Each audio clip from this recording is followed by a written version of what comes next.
We all know that business mantra, cash is king. Businesses don't go bust because they no longer make a profit. They go bust because they ran out of cash, which is why it's even more vital at a time like this that you're in tight control of your business. Now, I have here from Visa, Nigel Eaton. Now, you've recently conducted some surveys which showed that small businesses a significant number, are now taking greater control of how their business runs. And what does this tend to involve?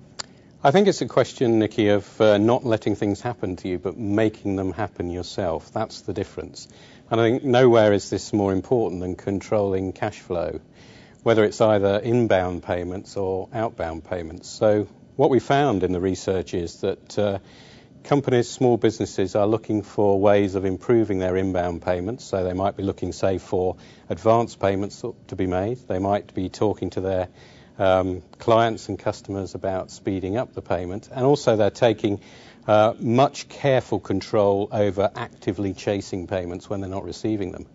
On the other hand, in terms of outbound payments for small businesses, they're very much again looking to talk to their suppliers to see if they can renegotiate contracts. They're looking at new ways to obtain short-term credit, and even looking at business credit cards as one of the options to them. So it's both inbound and outbound payments. Dave, at the Home Business Network, you obviously deal with small businesses all the time. Presumably costs are an aspect of this as well.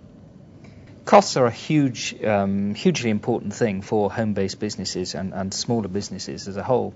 The problem lies in the fact that people set up their businesses because they're good at something, and it might be teaching salsa, it might be breeding parrots, it might be designing websites or whatever.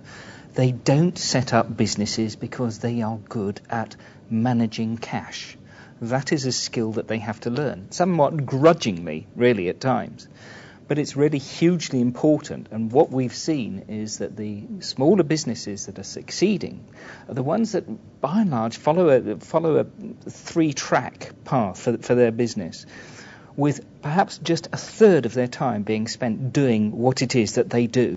So it's basically that role that you can either be in the business or running the business. They're doing a lot of running the business rather than actually doing it.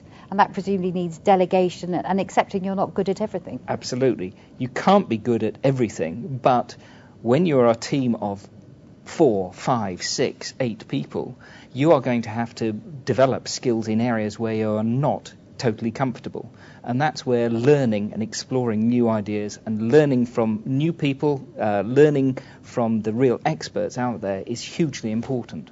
Now, Jonathan, you not only run your own business but work with lots of other businesses of various sizes.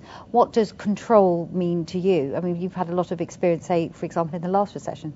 Well, absolutely. I did a management buyout, not in the last recession, I think 4 recessions ago.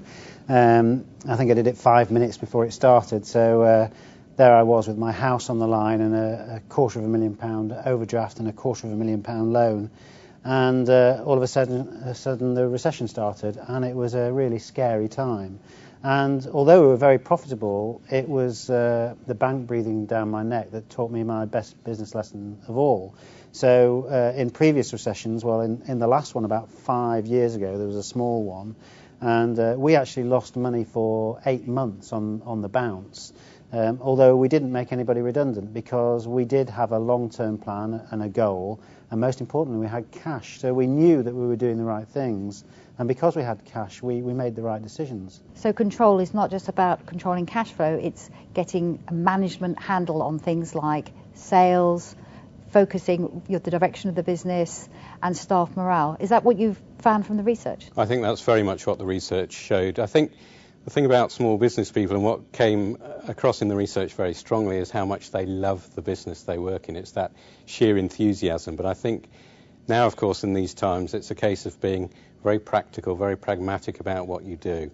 Taking some of the emotion out of it. I know how important emotion is to the building of a small business, but being practical in everything you do and looking to control the entirety of the business and ensure it's going in the way you want it to.